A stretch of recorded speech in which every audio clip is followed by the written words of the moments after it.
It was the 70s. I had very long hair, not dissimilar from what I've got now. And they sat me down in the makeup room and they put a bowl on my head and they cut round my hairline like this. So they removed all my hair, because if you look at me in that film, all the back of my head is shaved and I have a bowl cut. And Jodie Foster came into the makeup room, and I think she sort of sensed that I was feeling the distress of having all my hair cut off. And she started going, well, you know what they do with this hair now once they've cut it all off? And she picked it up and she put it on her top lip and she said they make the moustaches out of it.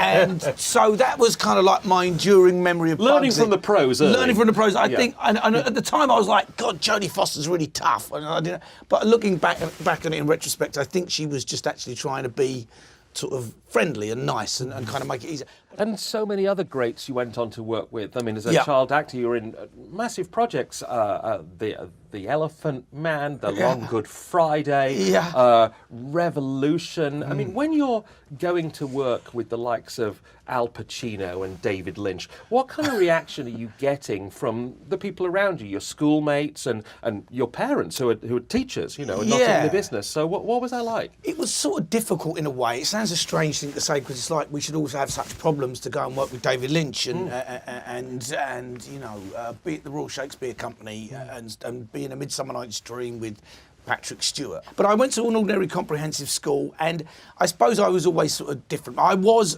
at 9 years old, I was Babyface from Bugsy Malone.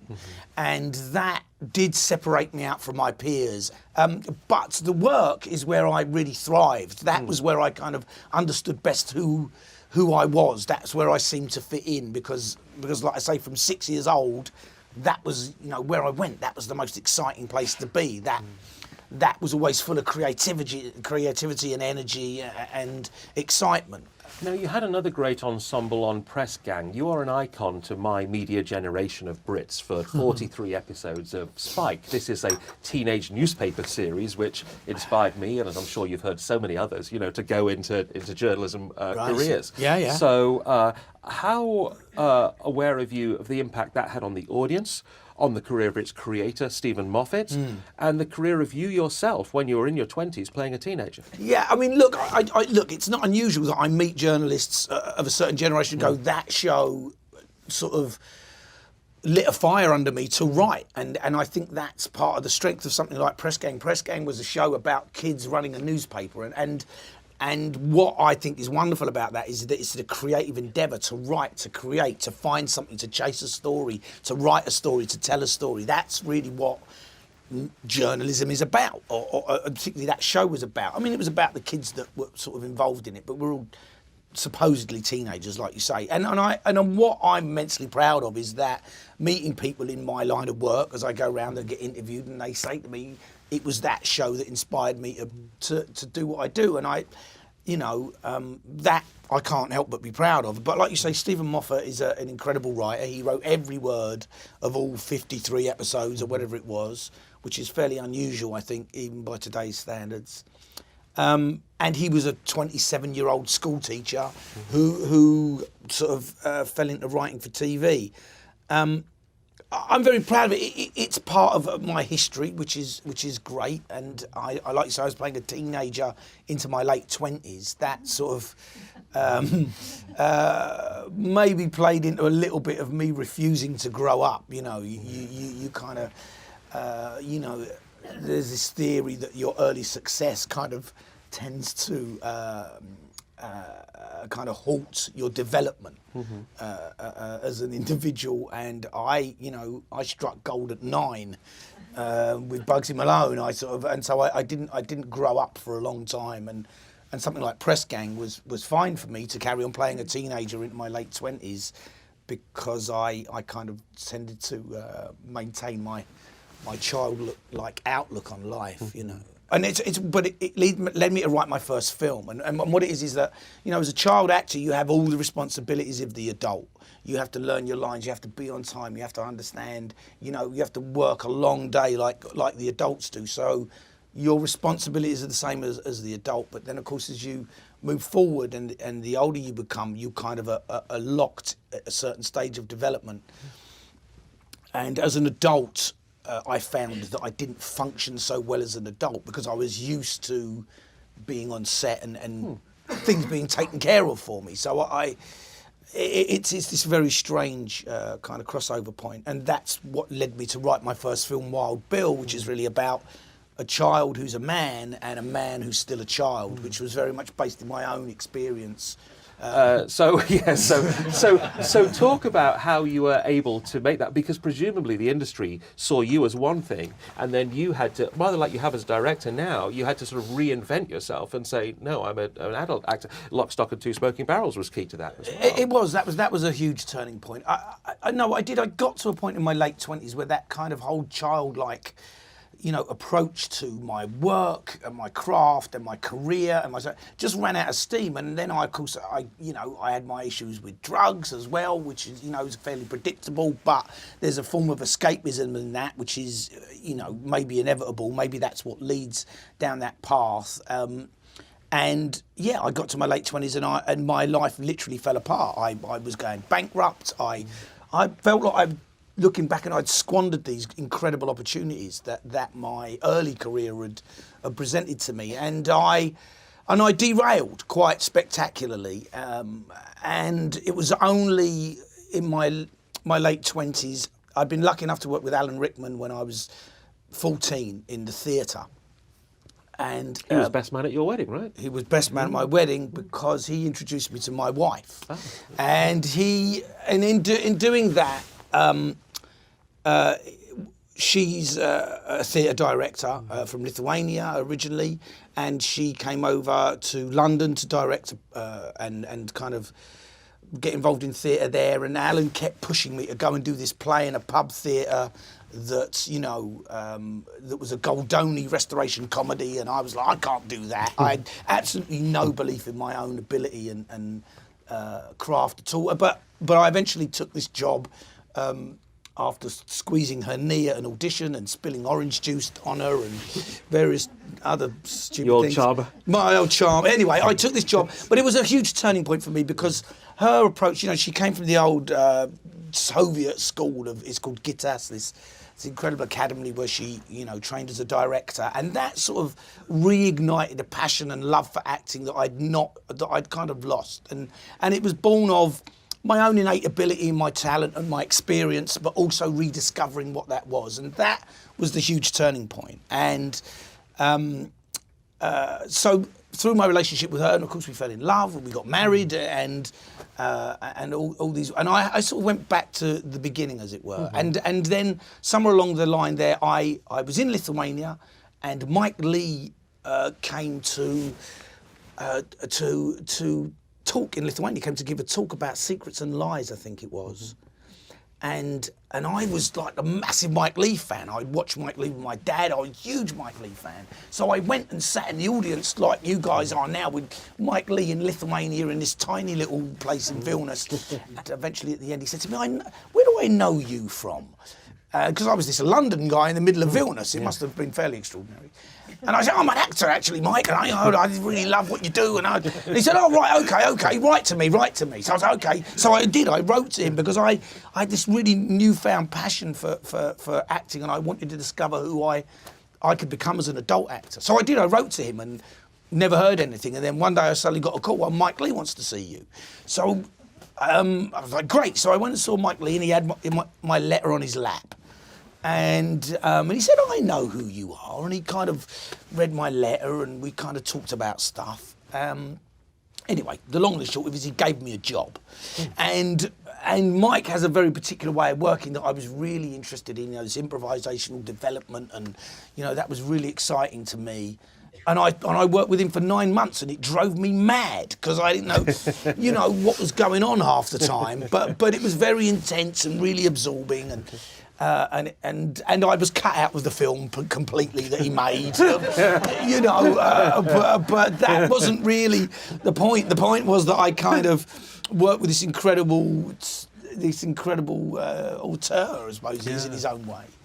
And then the next job I got was Lock, Stock. And Lock, Stock, I went and met Guy Ritchie, who was like the antithesis of that.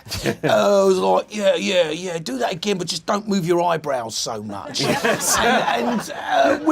Which is equally as valid in terms of a direction, because if you look at everyone in that film, we're all very seriously taking something ridiculous very seriously. Yeah. And I think that's what works so brilliantly with Lock, Stock, you know. But that sort of, you know, after a few missteps here and there in my later 20s, people suddenly went, oh, there's Dexter, yeah, there's...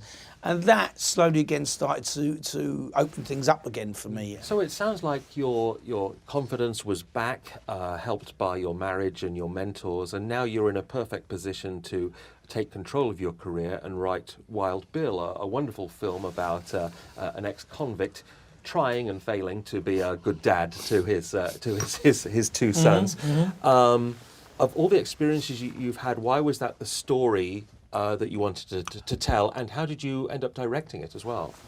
I kind of wanted to write a story about a kid who was a man before his time, and a man who had not grown up. So I, of course, took that man and put him in prison and kind of arrested his development there. And I gave the kid a younger brother, so he had to look after his younger brother. So so that spoke to my own experience, you know, that adult child and that child adult. Mm-hmm. And then, of course, I threw them together and wrote that script with a friend. And so then I had this script, and it was called Mild Bill originally, until some producer went, we can't call a film Mild Bill. That's no one's going to see Mild Bill. But anyway, I met this wonderful producer called Sam Tromans, a woman in the UK, and someone introduced me, and she said, oh, what do you want to do? And I said, oh, I got this script. She said, oh, great, let me read it. She said, okay, great, so this is Mild Bill, and you're going to direct it. And I realised that in that moment that if I said no, that probably the opportunity for it to get made was going to disappear. So I said, yeah, that's right, I'm going to direct it, yeah, absolutely, which I never really had thought about. So anyway, she said, here's the opportunity, and I said yes, which I took. And then she went off and she raised £500,000. Nice. And she came back and went, okay, we're good to go. And then I was like, oh my, right, okay, I've got to do this then. So then I had a film to direct, and I didn't have much money, but that didn't matter because I'd never directed a film anyway before, so I didn't really know, you know, can I have this? Yes, no. They were the simple answers. And then I went to people like Charlie Creed Miles, who's a fantastic actor, and Will Poulter, who had just sort of turned 16 and started to sprout up, but I knew what a great actor he was. And then Olivia Williams and Andy Serkis and Eddie Marzan was in one version as well. But I had all these great actor friends who I could turn to and ask, who came and got involved. And yeah, we made it, and I had just the best time. I mean, you know, I don't think I realised how hard it was, and that was probably to my advantage. Because I just was like, it was that thing of being on set again as a kid. I was just absolutely energised, and it was so much fun. And every day, and even though I didn't know what I was doing, I kind of loved that, and I was learning. And but that film was a really productive and great experience. And then it got nominated for a BAFTA, which was really unexpected, but gratefully received. Because, you know, it really spoke to my own background, my own working class roots. You know, my grandmother's still alive, lives in Oxton, she's 95, you know, and then, of course, with that nomination, although we didn't win, but I still have my lovely certificate at home, that meant that I had other opportunities come to me, and that was, you know, the start of what leads me to be here today. As largely does your next film, Sunshine on Leith, you know, which first established you as the master of the musical movie in a way. You know, it's a wonderful, romantic and heartfelt drama about two soldiers coming home, finding love, finding their place in the world, and all played out to the music of the Proclaimers. And you have that fantastic end scene, don't you, in Edinburgh, with everybody dancing just like 500 miles. So, you know, it was you know, a big departure from your first film in terms of genre, if not necessarily in terms of drama. So how did you approach that task? I think I just approached it like I would any other film. I think it was, after all of these various different things came to me after Wild Bill, a lot of them were gangster orientated. And I knew that I didn't want to just do that. And fortunately, my wife is now directing opera. She has an opera company, and she was looking at stuff, and she looked at the music and went, do the musical. No one will expect that. So I was like, okay, that's probably good advice. And so I did. And it'd been a show in Dundee. And what really spoke to me about it was that it didn't feel like a musical. It wasn't, it was very sort of true and honest and real. And speaking to Dahlia about opera and about, the big arias, and we sort of discussed about how really they're soliloquies. They're the to be or not to be moments. They're when the protagonist opens their heart and sings to the audience, and you see who they really are, and you feel who they really are. And I really loved that idea. So I grasped that idea, and I really approached Sunshine and Leith like it was a drama and not a musical. And so I kept it as domestic in a way as possible, for want of a better word. And that really works for it, because the songs just came out of a conversation rather than a and here we are with a song. I wanted to see a musical that I didn't feel was like, okay, and here comes the musical number and everyone dances around, and I wanted them to surprise us. I liked that idea of a musical that did that, and here was this amazing opportunity to do it. So you're emerging as a director to be noticed even more so with your next film, Eddie the Eagle, starring Taron Egerton and Hugh Jackman. Yeah. The story of a very British sporting hero, Eddie the Eagle Edwards, the ski jumper who was useless at ski jumping and repeatedly finished last, And now, obviously you had a big Hollywood star in it with Hugh Jackman. Was there any pressure from anyone along the line to sort of change the ending? I know exactly where you're going. And make it more of a sort of Rocky triumphant. Can he win the Olympics? Can he win the Olympics rather than finishing last and almost dying?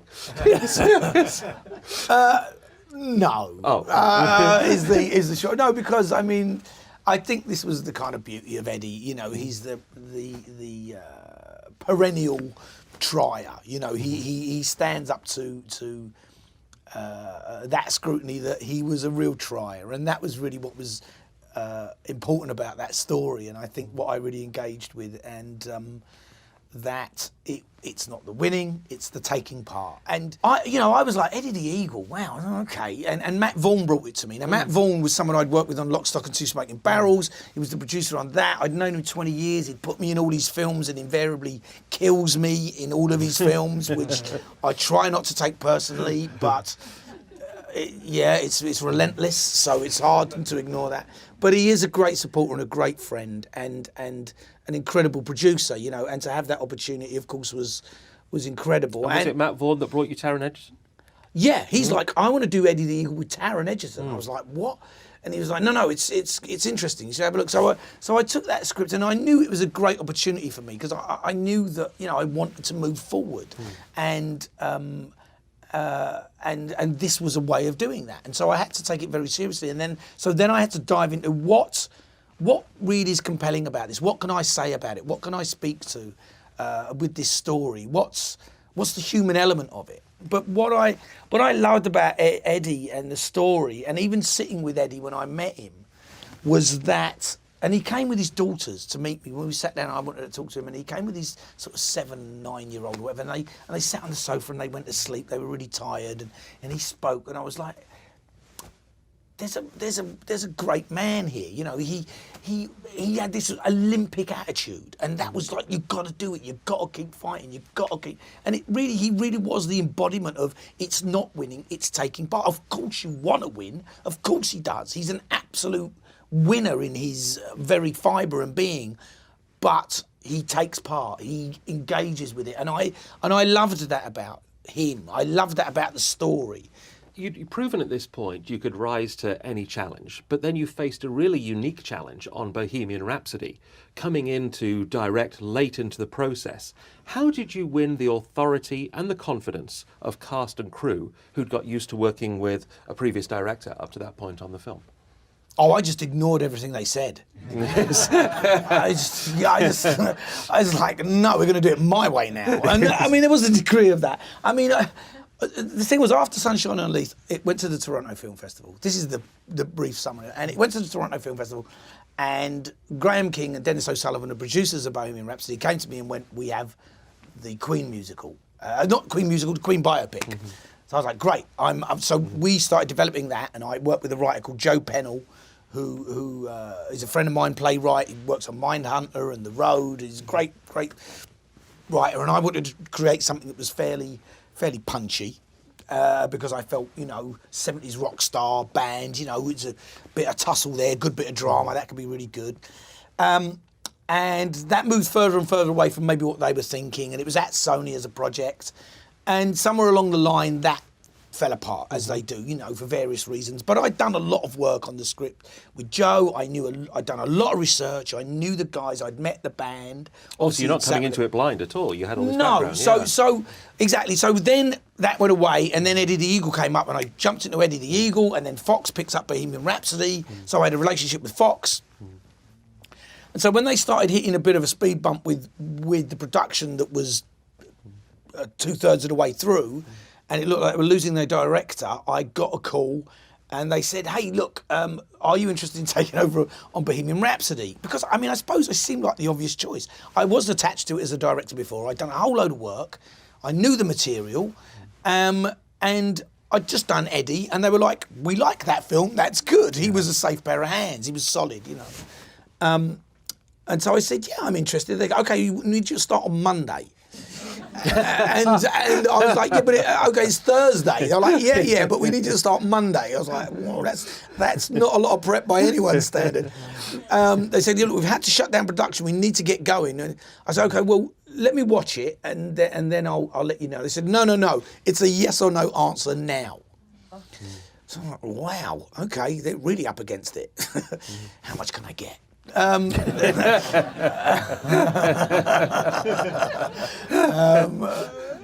No, that's slightly true, but not completely. So no, they did. Look, it was. I did, and I was like, and then Matthew Vaughn went to me. You should go and do it. And I was like, well, Rocket Man. We were in development with Rocket Man. I was working on the script, and everybody said, no, you should go and do it. I was like, he goes, because then you can see what they're doing, and then we'll know what not to do on Rocket Man. I was like, Matthew Vaughn is a really good producer. Yeah, he didn't get to the top without being smart. Exactly, without a little Machiavellian kind of. No, but in the best possible way. And I was like, okay, great. So I read the script, and then eventually, of course, they let me see it. I said yes. He said, look, I'll make the time for you to go do this. We'll create the space. Do you want to do it? And I was like, I do. I want to get on a set. I want to, and to a degree, I did. I thought, right, I've got to come in, hit the ground running. I've got to be really authoritarian, which is not generally my way. As I develop things, I'm like, well, what do you think? Tell me what you think. I was like, I didn't see it like that, but I like it. And so for me, it was very useful in terms of learning about the craft of directing movies. That sometimes you have to just drive and lead from the front and come on, we're going this way, and everyone get behind it. And that production needed that, and I really benefited from that. I was just like, because I knew I had to do it, because Fox were like, we're hemorrhaging money, and they're all sort of worried. And I was like, right, we're going to take care of this. We're going to get it going. We're going to get on set at 8:30 every morning. We're going to be turning over by 9. We're going to, get the days. They were in trouble. I wanted to, and I sat with the actors, and I was like, God, these guys have really been, thrown to the wolves. Really, it's just not. It's not a great environment, because there's a legacy there. This music is incredible. There's a band. There's, Freddie and stuff. There's stuff there that should be taken care of. It's what I learnt with Eddie the Eagle. I think I was saying is that when you see there's a real life person involved, when there's real life people involved, there's a responsibility to that. Those people have people who love them and care about them, and who it means something to. And anyway, I really enjoyed that. I got it, and I was like, come, and people responded really well, and And we got it over the line, we moved it forward, and there was fun to be had, and there was some really good fun. And there's a few musical bits in there as well that I got to means test things and explore. So I had a bit of a sort of workshop playground in a way, you know, and I think it was benefiting that production. It was benefiting me, you know, and that was healthy, that was good. All this life experience and career experience that we've talked about today leads you to your current masterpiece, Rocket Man. Now, it really elevated the biopic. Can you do all my interviews from now on? Sorry. I think we've all seen it several times. You know, we love it, but you know. There's so many ways you could do that story, and we've seen a lot of times, like a lot of rock stars seem to have the same story. You know, bad parents, addiction, success, difficult dealing with fame. But you bring in these new elements. I think the time the movie really takes off is during the performance of Crocodile Rock, where Elton's feet sort of leave the ground when he's performing at the Troubadour. You have other great scenes like sort of Rocket Man being played out sort of like underwater at a time of despair. How did you come up with these choices to make it so much more than just a standard biopic? Well, there was elements of it in Lee Hall's script that I got that I responded to. But I think early on in the story of Elton, what I realised I really wanted to do was not create his parents to just be villains, to just be one-dimensional kind of, oh, mum was bad, dad was absent. And when I sat them around that living room table and I listened to the lyrics of I Want Love, and I realised that they all could sing a verse of that, and that spoke to all of what they were yearning for, and that I could open the audience to what their inner voice is and what their desires are in a way that meant that I didn't have to write all these big laboured scenes, and I didn't have to sort of, you know, the great thing about the musical number is that you can sort of fast forward through periods of time. You know, that's like Saturday Night's All Right for a Fight. It sort of spans 5 years of his life as it sort of fast forwards through his youth. Or Benny and the Jets, when you sort of fast forward through 10 years of debauchery. You know, that's really what that is speaking to. But also with something like I Want Love, it just opens the audience up to know that all these people have got some internal voice that is not just about, I'm nasty, or I don't want to know you. They want something, and they just, and I was like, they're all sitting at the table with people who could potentially give them that, but they're missing it. And the boy leads it, I Want Love. They all say it. And I think for me, that opened us up to letting those characters be much more nuanced and real and kind of complex. Taking the songs out and using them as an imaginative tool, as something that was outside of the story in a way, that only needed to answer emotional questions, or only needed to speak to where he was at psychologically and emotionally. Then that meant the drama could do its own thing, and the songs just kind of augmented that or moved us through a period of time. And it just was like, this is a really exciting way to do it. And the truth is, when we were doing it, I was like, so many times I was like, does this work? I don't even know. Like, people are like, what is it? And then we'd put all the numbers together and it'd be like, oh my God, that's fun to watch, but does it really work as a whole? Because, you know, films come together in pieces, as we all know. So yeah, fortunately it does. I like to think so anyway. And a big part of its success is Taron Egerton's performance. Taron is rapidly becoming the De Niro to your Scorsese. How does this working partnership work so well? And how have the two of you enjoyed off-camera being on this journey together as you take Rocket Man around the world and see what effect it's had on people? Yeah. No, look, I'm much enamored. I love Taron. You know, he absorbs what I say and he kind of turns it over and comes out with something even more extraordinary than I ever imagined. And I go, yeah, that's what I meant, because you know, he you know, it's. For me, it's about trust, I think. And I just love him and what he does and how he does it. And I think the audiences do, and he does. And he wants to learn and move forward and do things that completely challenge him, and he's really ready to be exposed. I think he has this great authenticity in how he approaches stuff and what he does and what he puts out there. He wants to be real. He wants to be truthful, and I think that maybe speaks back to my early years as training as an actor with my improvisational stuff that I did, and how I feel about acting. You know, not to say that I don't appreciate all kinds, but I think we're just similar actors maybe in that way, although I don't get to do it anymore. In just a few short films, you've established yourself as one of our finest directors. Now lots of opportunities must be coming towards you. You've got lots of choice, I would imagine. But how do you see the future direction of your own career? What kind of stories do you want to tell going forward? I'm kind of open to doing more and big things that I just want to get excited about, and other people will get excited about, and I'm very open to seeing what happens next. You know, there's many interesting things, and I always, it's the actor's mentality. It's like, how do I make this work? That's the first thing as the actor that you go to. It's like, how do I make it work? And I think that's my approach to film, and I have to learn as a director to just go, what does work? Why does it work? What doesn't work? Why doesn't it work? Because as an actor, you don't get to pick and choose so much. You know, if you're doing Shakespeare, you can't go, can we rewrite this? Because it's done, and you got to make that work. Do you know what I mean? And so it's, my go-to place is, how do I make that work? How do I make that work? And there's always a way. It's just whether you're going to invest 2 years of your life in it or not. And this has been an insightful and I think inspirational time with Dexter Fletcher.